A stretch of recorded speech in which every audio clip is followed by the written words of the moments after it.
ফুচকা নিয়ে যান, ফুচকা, চটপটি, ভালো ভালো স্বাদের ফুচকা। এই আমার গায়ের সামনে কি আসলো? বাবা, আপনি কেন আমার গায়ের সামনে আসলেন? বাবা, বেশি কথা না বলে চামচটা নিয়ে আমার দোকানে চলে যাও। এই ছোট লোক, তুই এইভাবে বেচছিস কেন এবং মানুষকে ডাকছিস কেন? স্যার, আপনার এভাবে সাথে আমার কথা বলতে পারেন না। আমি একজন শ্রমিক, আমি কষ্ট করে ইনকাম করি। এই তোর সাথে কিভাবে কথা বলবে আমরা জানি না? তোরা ছোট লোক মানুষ, তোদের প্রতারক, ঠকবাজ। এই আপনারা এইভাবে আমার সাথে কথা বলছেন কেন?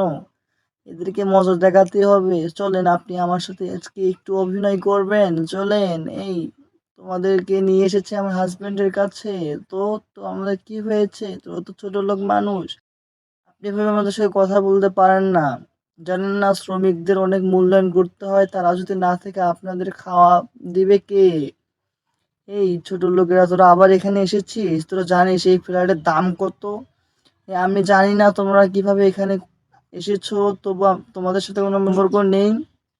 আসলে আমি কাজে করতে চাচ্ছি না। এই 10 লক্ষ টাকা নিয়ে যাও এবং তো এখান থেকে চলে যাও। এই গরিব আমাদেরকে 10 লক্ষ টাকা দিয়েছে, তা আমরা নিব নাকি?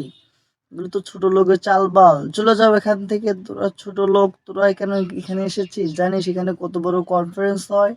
স্যার, আপনাদের সাথে কি হয়েছে? আর আপনি চেকটা ছিঁড়ে ফেললেন কেন? আপনার কি হয়েছে? আপনি জানেন এই স্যার এই শহরের মধ্যে সর্বোচ্চ ধনী ব্যক্তি। আর এখানে 10টি বড় বড় তার হোটেল আছে, আর আপনি যে হোটেলে দাঁড়িয়েছেন সেই হোটেলটিও তার। এই শোনো, তোমার